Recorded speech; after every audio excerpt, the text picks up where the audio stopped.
Today we're getting into the latest Tesla news, including never-ending Tesla price increases and delivery delays, Giga Berlin making 4680 Model Ys, the return of enhanced Autopilot, Tesla insurance expanding, and more, so let's get into it.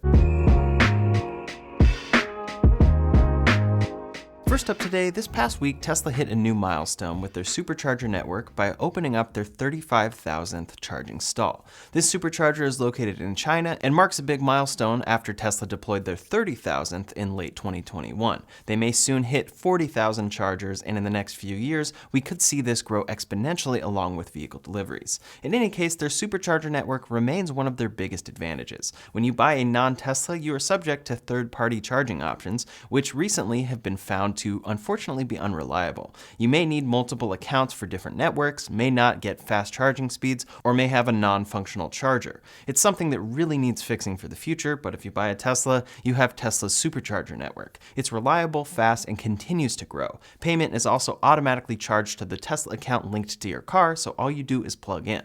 Long term, Tesla doesn't want this to be exclusively for their vehicles, and now they have expanded the Superchargers that are open to non-Teslas. So far, they have been testing the pilot program in countries outside of North America, likely due to less demand at these stations and the fact that they already have CCS connectors. This week they expanded to a total of 13 countries. The full list of countries with Superchargers open to other vehicles includes the Netherlands, France, Norway, the UK, Spain, Sweden, Belgium, Austria, Denmark, Finland, Germany, Luxembourg, and Switzerland. The last 5 countries I mentioned there are the newest ones Tesla announced the opening of this past week. The program is expanding very quickly, and it's really great to see. Long term, as long as Tesla can build enough Superchargers to outpace their vehicle deliveries, their Supercharger network could be a huge part of making all EVs that much easier to travel with.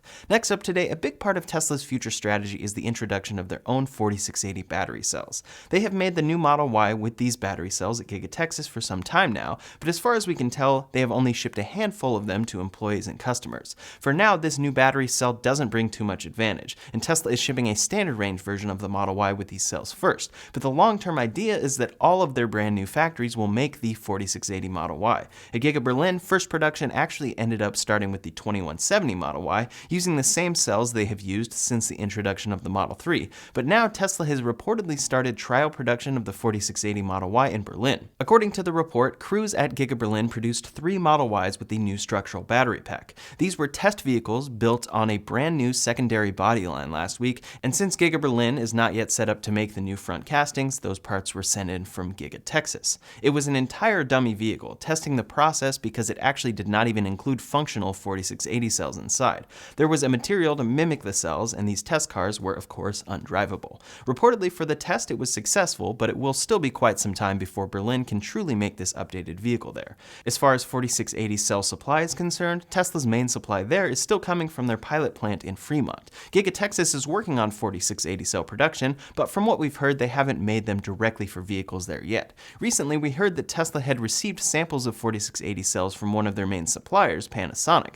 Panasonic is reportedly planning a battery factory to make these cells directly for Tesla that will be located in Oklahoma near Giga Texas. This week, on top of that, LG announced that they are investing $450 million into producing 4680 battery cells. They didn't confirm that they are making them for Tesla, but Tesla is the only automaker we know of so far using this format that they pioneered. According to Reuters, quote, the South Korean battery maker, which counts Tesla Inc., General Motors Co., and Volkswagen AG, among others, as customers, said it planned to invest 580 billion won to add 9 gigawatt-hours worth of production capacity of 4680 cylindrical batteries.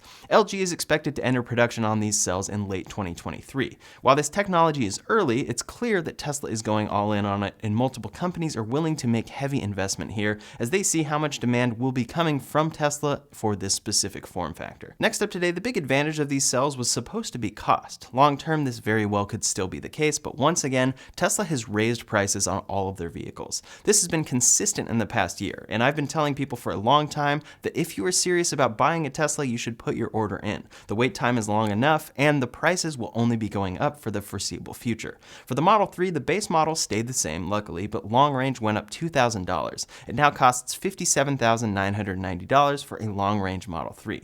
The Model Y also went up in both trims in the US. The long-range model increased by $3,000 overnight, up to $65,990. Performance went up $2,000 to now start at $69,990, or about $70,000. Especially for the Model Y, which continues to be very popular, it's disappointing to see the base model in the US starting at a whopping $66K. For both of these cars, it's becoming harder and harder to recommend Tesla as a cost-saving machine long-term. They still hold their value well, but when comparing cost of gas on a cheaper car to cost of charging a more expensive Tesla, it's just making less and less sense. Right now, with inflation, raw material price increases, and Tesla's own price increases due to the fact that they are able to charge higher costs because of high demand, the argument of saving money on cost of ownership is making less sense. You'll still save if you were already buying a $66,000 vehicle, but most people aren't in that boat, and the goal of electric cars is for the price to come down and be attainable by anyone. It makes sense why they are up, but still it's unfortunate to see. For the Model S long range, it increased by $5,000 to $104,990 to start. Plaid remains at $135,990. For the Model X, it saw the biggest increase, up $6,000 to a whopping $120,990 to start. Plaid remains at $138,990 for the Model X. Some great graphics posted by @PhilipAngberg show how much these cars have increased since last year. The cheapest Model 3 is up $9,000, with long range up $11,000. Model Y long range is up $16,000, although technically from the cheapest point it ever sold at, it's up $17,000. Long range Model S is up $25,000, although if you also look here pre-refresh, when it sold for $69,420, it's up more than $30,000. And lastly, Model X is up $31,000, with Plaid or Performance up $19,000. The smallest price increase here is the Performance Model 3, up $8,000 in the past year, but across the board, Tesla's most popular and versatile long-range vehicles have skyrocketed. For the Model Y, which has become Tesla's most popular car, the long-range version starts at $65,990, which makes the imminent introduction of the standard range 4680 Model Y at $59,990 make a lot more sense. As always, Tesla is pricing out for the future here. A Model Y ordered today gets a delivery estimate of April to June of 2023, as has been updated recently. That means that the price that they are charging today is priced at what they predict they will need to price it at when they make the car a year from now. It's very disappointing to see these cars getting more and more expensive. A lot of people see it as Tesla betraying their mission. However, at the end of the day, Tesla is selling every single car that they make. They are backed up with orders up to a year and selling out immediately when entering new markets. While they are pricing out a lot of people, their demand isn't decreasing as they raise prices. For right now, as a business, it makes sense for them. Why would they sell their cars for cheaper if people will buy them for more expensive? Long term, when Tesla's new factories scale up completely, they catch up on demand, their 4680 battery cells scale to the point of bringing cost benefit, and competing electric cars truly scale, prices will be able to come down, or they'll have to. Right now, though, people are buying everything that they make at these increased prices. They are selling the same number of cars and furthering their mission at the same rate regardless of how much their cars cost. Again though, just because it might make sense from a business standpoint doesn't mean that it isn't sad to see. There are other electric car options available now from VW, Ford, Hyundai, Kia, and others that deliver a great experience and decently competing range to Tesla's vehicles, starting sometimes well over $20,000 less.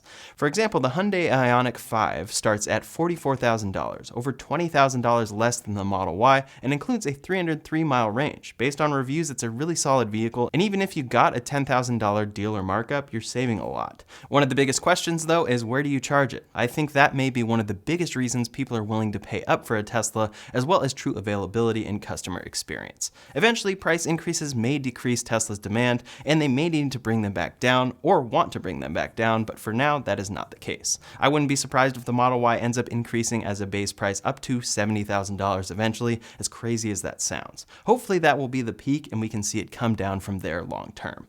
Next up today, Tesla has topped the list of most satisfied customers in the entire industry.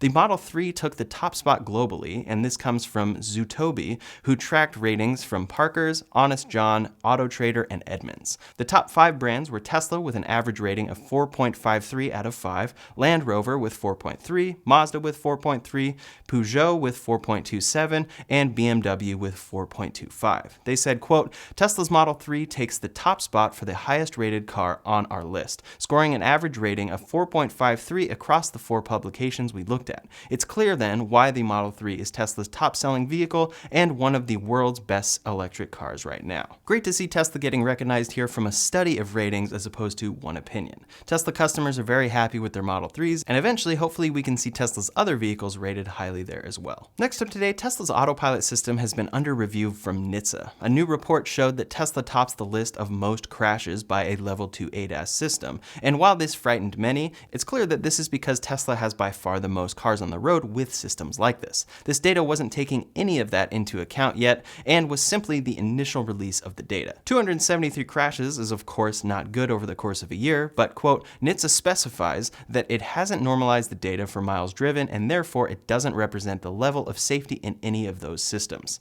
That's important to keep in mind when reading headlines about these issues. Of course, we want improvement in Autopilot when needed, but we want to see the full story on the data that is released. In any case, Tesla includes Autopilot on every car they sell, but they sell their full self-driving capability for $12,000. This includes Navigate on Autopilot, Auto Lane Change, Auto Park, Summon, Traffic Light and Stop Sign Control, and Auto Steer on city streets in the future. They still list it as including the FSD computer, but this computer is included with every car by default, and you receive no hardware upgrade at purchase when you upgrade to this package. What you will receive is any necessary hardware upgrade that Tesla comes out with in the future if it is required to run the Auto Steer on city streets feature when that's released.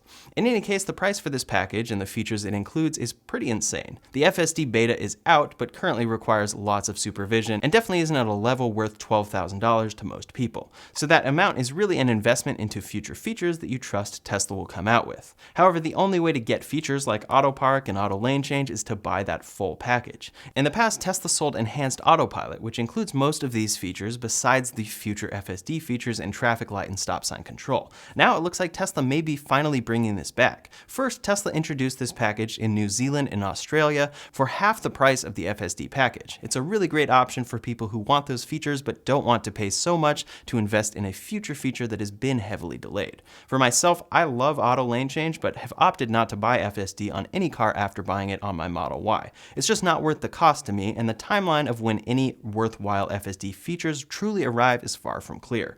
It could be months or years. But enhanced Autopilot at half the price could be worthwhile to get the features that are functional today. That's exciting for those countries, but it could be coming to more countries soon. At Model 3 owners tweeted saying, quote, Tesla needs to bring this back for everyone. FSD is too expensive for what you get. Sell FSD as a second tier above enhanced Autopilot and still include basic Autopilot with every car. To this, Elon Musk responded, okay. This isn't a 100% confirmation, and of course, the change hasn't arrived in the app or on Tesla's website, but a response like this from Elon usually means it will change soon. Personally, I think this is a really great idea for Tesla, and it could lead to a lot more revenue for them with people willing to pay a smaller price to get these great features. Auto Lane Change paired with Autopilot works incredibly well, and I'm happy to see that that option may come soon. Regarding the latest progress for FSD, Elon said, quote, I'm driving an alpha version of FSD on highway, and it's not quite ready. Probably ready for wide release this summer. So that deadline keeps getting pushed back as usual and as expected with a technology as complex as this. Next up today, Tesla Insurance has expanded to another state with their real-time insurance. Tesla's new type of insurance uses real-time driving data to give you a safety score and determine your premium. Some love this while others don't, but if done properly, it can save you a lot of money. In any case, they just added Nevada as a new state, making this form of Tesla insurance available now in Arizona, Colorado, Illinois, Nevada, Ohio, Oregon, Texas, and Virginia. They are planning to expand to most states by the end of this year if possible, but even if they are late there, they are making significant progress. Tesla Insurance in California doesn't use real-time driving data yet, but is available. As far as Tesla's factory expansion, a new report is saying that Tesla is considering a new factory in Canada, Mexico, or the US. At Tesla's company-wide meeting, an employee asked where Tesla's next factory in the US would be located. Elon said, quote, we are looking at sites, but we are considering some site options more broadly in North America, so including Canada and Mexico and the US as well. The priority is definitely getting Giga Texas up to volume production, and it's difficult to get to volume production. It is much more important that we get Texas to volume production than to find a new site, but we are looking.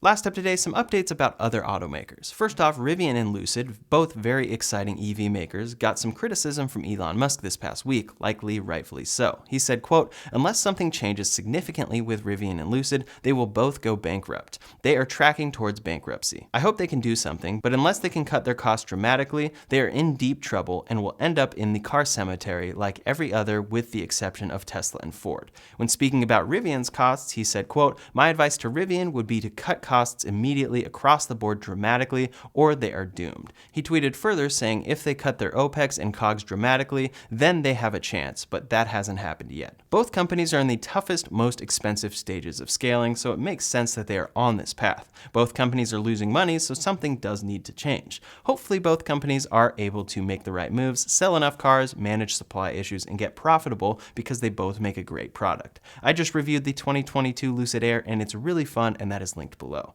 For GM, the all-new 2024 Chevy Blazer EV is getting its official unveil on July 18th and should arrive at dealers in spring of 2023. We'll see what the official unveil brings and what the pricing will truly be, but it's expected to cost more than the planned $30,000 Equinox EV. GM is planning to have 30 EV models by 2025, so we are seeing them actively unveil different cars built on their Ultium platform. They have revealed a few, but still most truly aren't available to purchase. Scaling will be the biggest question here, and hopefully all of these EVs can truly come to market at competing prices and scale. For the Ford Mustang Mach-E, Ford has an issue with high voltage battery main contractors, and it's asking dealers to stop deliveries of the Mach-E 2021 and 2022. This also includes 48,924 Mach-Es on the road, but Ford plans to fix this issue with an over-the-air software update apparently. Hopefully this can get fixed soon and Ford can push forward with many more EV deliveries. That's all the latest Tesla news for today, so in the meantime, if you want to see my full review of the 2022 Lucid Air, you can check out that video linked up here or in the description below. Thanks so much for watching, and I'll see you on the next one.